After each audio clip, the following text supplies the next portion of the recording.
ازيك احلى متابعين ايميروس، يا رب تكونوا بخير. عيد فطر مبارك علينا جميعا يا رب.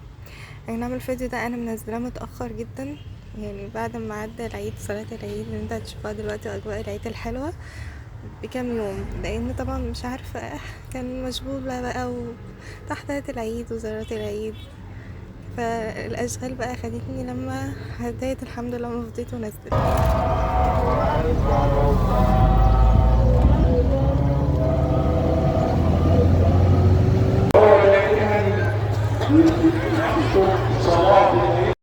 فين بقى تكبيرات العيد وصلاة العيد؟ بجد أجواء حلوة أوي أوي أوي، وكان جميل، يعني اليوم كله كان جميل بجد. الناس كانت الصلاة ما بتخلص أصلا، بس للأسف بتخلص بسرعة. هنا بقى احنا صلينا في مسجد في العزبة، في عزبة البر، وعدينا بقى على المعدية عشان نروح ننزل راس البر نتفسح بقى. وبصراحة الوقت ده في الجو ده في راس البر بيبقى جميل قوي. شايفين بقى جمال النيل والمراكب.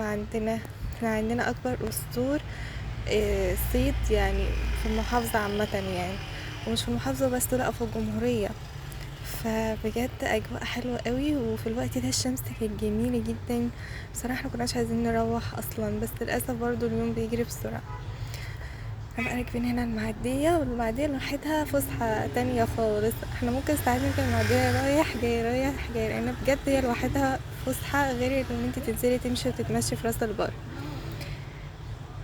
هنا بقى بدأت في بعض ناس تيجي وكده. اي نعم، ما كانتش مزحومة قوي قوي زي بتبقى عندنا بالليل، بس كانت زحمة يعني شوية. واجت بقى على الظهرية كانت الاجواء تحفة. تابعونا وانتوا هتشوفوا بنفسكم الاجواء كانت عاملة ازاي. هنا بقى صلاة العيد، انا بصراحة اخدت المقطع دوت ووريتكم بقى عشان اوريكم صلاة العيد في جامع البحر عندنا اللي في السوق، وفي قلب راس البر نفسها. شايفين بقى البلالين وفرحة العيد ولبس العيد. لا لا لا، اجواء تانية خالص. وبحس صلاة العيد كمان عندنا في راس البر بيبقى جو حلو قوي قوي قوي. في كل مكان بصراحة جو، بس في راس البر بقى والبحر والناس وكده بتبقى اجواء جميلة برضو. شايفين يعني كل دوت يعني الفيديو ده لما كمان الناس هدت. احنا بقى شفنا على الحقيقة كان اكتر من كده بكتير. في ناس بتيجي من دمياط مخصوص عشان تصلي، وناس من محافظات. هنا بقى قعدنا بقى نتمشى على النيل شوية. احنا اصلا كنا عاملين محضرين نفطر ايه، فقعدنا شوية يعني ايه، خدنا كده سناكس بسيط وقعدنا نتمشى الاول على النيل. ده جيلاتي الاتحاد عندنا في راس البر، جنبها الايس كريم بتاعه تحفة. ممكن احنا بقى وصلنا راس البر، ملحقناش بقى نصلي في جامع البحر، فصلينا في جامع اللي قبل ما نركب فيه المعدية اللي هو في جامع العزبة. وهنا بقى نزلنا بقى راس البر بقى وركبنا المعدية ونبدأ بقى يومنا. بصراحة راس البر جميلة قوي، هي اي نعم مش هادية، لا زحمة، مش هادية خالص، بس لما نشوف بقى التمشية فيها بجد جميلة قوي، بالذات في الوقت ده. هنروح بقى نشوف هنعمل ايه في يومنا، وهنتمشى ونروح فين. خليكم بقى معايا. فضلنا بقى متمشيين على النيل لحد بقى ما وصلنا. لا، مش هقولكوا حاجات وصلنا فين، تابعونا وانتوا تشوفوا بنفسكم احنا وصلنا فين. بس الفسحة على النيل برضو جميلة جدا. كل ما تمشوا بقى تلاقوا على النيل عامة المطاعم والكافيهات، برضو في محلات هدوم ملابس، يعني كل حاجة، في ألعاب، كل حاجة هتلاقوها موجودة في سوبر ماركت. كل حاجة مثلا تحتاجيها، أكل شرب لبس، كل حاجة موجودة. وكمان في اللي هو لعب الأطفال دوت اللي بيمشوا بالجهاز موجودة. وكل ما تمشي عندنا في يعني النيل عامة في راس البر تلاقوا كده أماكن حتى عاملين فيها ديكورات وحاجات للتصوير. هناك الصورة ب10 جنيه تاخد الصورة مع مثلا مع حيوان، مع طير، مع بتلاقوا بقى كذا يعني مكان للتصوير بقى، وكل ديكور زي ما انت حباه ممكن تتصوري فيه. هنا برضو تلاقوا مكان برضو مخصص للأطفال ولعب الأطفال، لو انت حابة يعني تفسحي بقى طفلك بالمعنى الحرفي بقى، ويركب المراجيح والألعاب ديت موجود برضو. شايفين بجد الجو كان الوقت ده جميل قوي قوي. احنا اتصورنا بقى في المكان ده، انا عجبني اللوكيشن بتاع التصوير دوت، قعدت اتصور فيه. هتشوف برضو كل حاجة. وعجبني اول البرفان ده، كان شكله تحفة تحفة تحفة. كل حاجة هتلاقوها على النيل بقى لو انتوا حابين تشتروا اي حاجة. شايفين جمال المنظر. ده هنا راس البر ما اتزحمتش، انتوا ما تشوفوهاش بقى ايه بالليل، بتبقى قتال ما تعرفوش اساسا تقفوا، مش تمشوا، ما تعرفوش تقفوا. بس في الوقت ده يعتبر شبه هادية خالص خالص كده، ما فيهاش ناس اصلا. كل ما تمشوا تلاقوا تصوير، كل ما تمشوا تلاقوا تصوير. هنا بقى مجمع الفود بقى بتاع المطاعم، ما هي كل حاجة موجودة، بيتزا، كريبات. شايفين برضو عاملين الديكورات ديت، برضو لو انت حابة برضو عقبال ما الاكل يخلص تتصوري. هنا بقى كنا طلعنا على منطقة اللسان. طبعا الضبايط عارفين منطقة اللسان، او لو اتفرجت على مسلسل الكبرى بتاع محمد امام هتعرفوا منطقة اللسان، وهتعرفوا كل ده لما كان بيصور عندنا في رمضان اللي فات كانت منى زكي، والمرة دي بقى محمد امام، ويسرا برضو كانت صورت هنا. شايفين الجمال؟ دي بقى بداية منطقة اللسان. لسه بقى هنخش جوه، ده بقى المشروع اللي هيعملوه. شايفين جمال النيل؟ خرافة. وده بقى الفندق بتاع راس البر المعروف، ده فندق يعني على مستوى عالي جدا، من جوه تحفة. ديت الفنادق القديمة، وانا بوريكم بقى المشروع عن قرب بقى. هنا برضو على اللسان هتلاقوا برضو مجموعة كافيهات ومطاعم، يعني في كل حتة هتلاقي الحاجات ديت. لو انتوا يعني شايلين هم بقى ان انتوا ما تشيلوش شيلة الاكل والشرب وكلا، لا في كل حتة هتلاقوا كل حاجة متوفرة. دي بقى منطقة اللسان، ودي الفنارة الجديدة. شايفين الجمال؟ شايفين التوقيت، وشايفين جمال الشمس بقى؟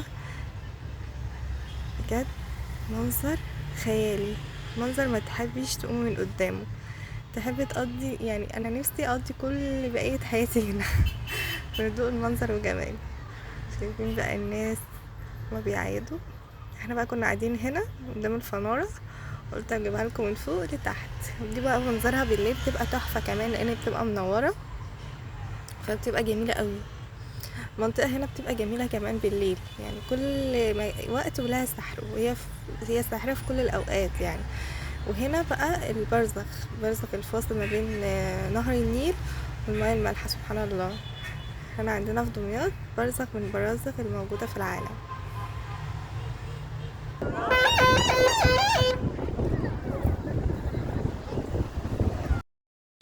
لا حتى بتوع غزل البنات وبتوع البلالين ماشيين في كل حتة، بجد اجواء حلوة قوي قوي قوي. ودي بقى خريطة نهر النيل، وهنا كانوا دايما بيبقوا حاطين اعلام الدور اللي بتعدي عليه نهر النيل، فكان المناظر بتبقى حلوة.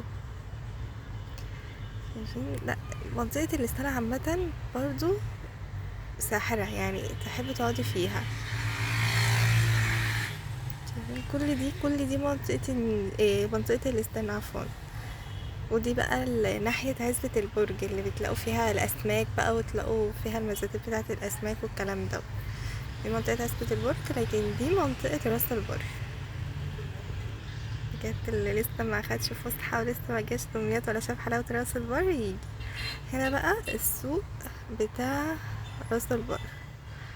تمام. هنا بقى كنا رحنا وقعدنا بقى هنا عند اخوان فتوح في راس البر، عشان كنا عايزين نفطر. عايزه نقول هنفطر ايه، وقعد يقول لي زيكو نفطر بقى على ذوقك. فاحنا هنا اخترت بقى بيتزا مارجريتا، الحجم الكبير بقى. بجد كان طعمها حلو قوي قوي قوي، والجبن نازله فيها لسه بقى سخنه وكده، جميله. هتشوفوا انتم بنفسكم. لا خطيره، وبصراحه الاسعار عنده حلوه قوي، القعده كمان عنده حلوه. احنا بقى عمو بتاع الفطير والبيتزا بقى كان عمال يعمل، فانا قلت بقى لازم اخد له لقطه كده حلوه، لان انا بحب اوي حركه الفطير او البيتزا اللي هو بيعملها دي. بجد بقول يعني ازاي بيبقوا عارفين يعملوها، بس بصراحه كل حد وليه بقى ايه امكانياته وحاجته اللي بيعرف يعملها. شايفين؟ هو مستغرب ان انا عماله اصوره، بس بجد ما حبيتش برضه افوت المنظر ده. هنا بقى كان بيعمل البيتزا لينا، لسه بقى ايه ما تخيلتش الفرن وكده، كل ده كنا عاملين مستنيين. بس ما شاء الله يعني هي ما اتاخرتش كتير، يعني ما قعدتش كتير، يا دوبك حاجه بسيطه وقامت فعلا نازله لنا بالجمال دوت. شايفين؟ ده كمان كانت سايحه بقى وبتموت. قلت بقى هنا هاخد لي كام صوره كده، بالصوره او فيديو قصير. وزيجي بقى طلب بيبس، وانا طلبت بوريو، بس من حلاوته ملحقتش اصوره الكلام بعد ما قربت اشرب. وده كان الاوتفيت بتاعنا النهارده للعيد. ايه رايكم بقى؟ شايفين بقى انا عاجبني اول اوتفيت ده. هنا بقى عندنا قعدنا بقى نيش شويه بعد ما خلصنا. فينا بقى ايه استعراضات باللانشات وفسح باللانشات والكلام ده. هو ما كانتش بتخلص طول ما احنا قاعدين، ناس بتنزل وناس بتطلع عمال يتفسحوا باللانشات. اليوم حلو قوي، الجو كان جميل قوي واحنا مش عايزين نروح بصراحه. احنا ظهرتنا ولسه مش عايزين نروح. راس البر بجد جميله، كل مدى الناس بقى بتروح ويبقى الجو فيها هادي. بس المنظر حلو قوي. انا هقلب الكاميرا لكم منظر النيل المكان اللي احنا قاعدين فيه. شايفين بقى الجمال والمنظر. يبقى بتبقى قاعدين بقى والمنظر ده قدامكم رهيب، مش معنى عايزين تروح. هنا بقى كنا خارجين من راس البر، احنا خارجين منها الساعة 2 بس للأسف بقى كنت خلاص وصلت. كان نفسي اقعد فيها أطول وقت بس للأسف بقى خلاص، لأن طبعا معظم الناس بتبقى مطبقة من يعني يوم الوقفة، فخلاص كنت جايبة آخري. كنت عايزة اروح انام. ان شاء الله هصورلكوا جولة تانية وهي بالمناظر بتاعتها بالليل بتبقى شكلها حلو قوي ومنظرها خلاب. فليكوا برضو فيديو تاني لينا في جولة في راس البر. بس كده نكون وصلنا لنهاية الفيديو. متنسوش الاشتراك في القناة وتفعيل زر الجرس عشان يوصلكوا كل جديد. اهم حاجة اللايك، وعيد مبارك علينا جميعا، ويا رب الجولة تكون عجبتكم. يلا اشوفكم في فيديو جديد. سلام، وهسيبكم بقى مع المناظر الحلوة دي والصور اللي انا اخدتها راس البر. يلا باي.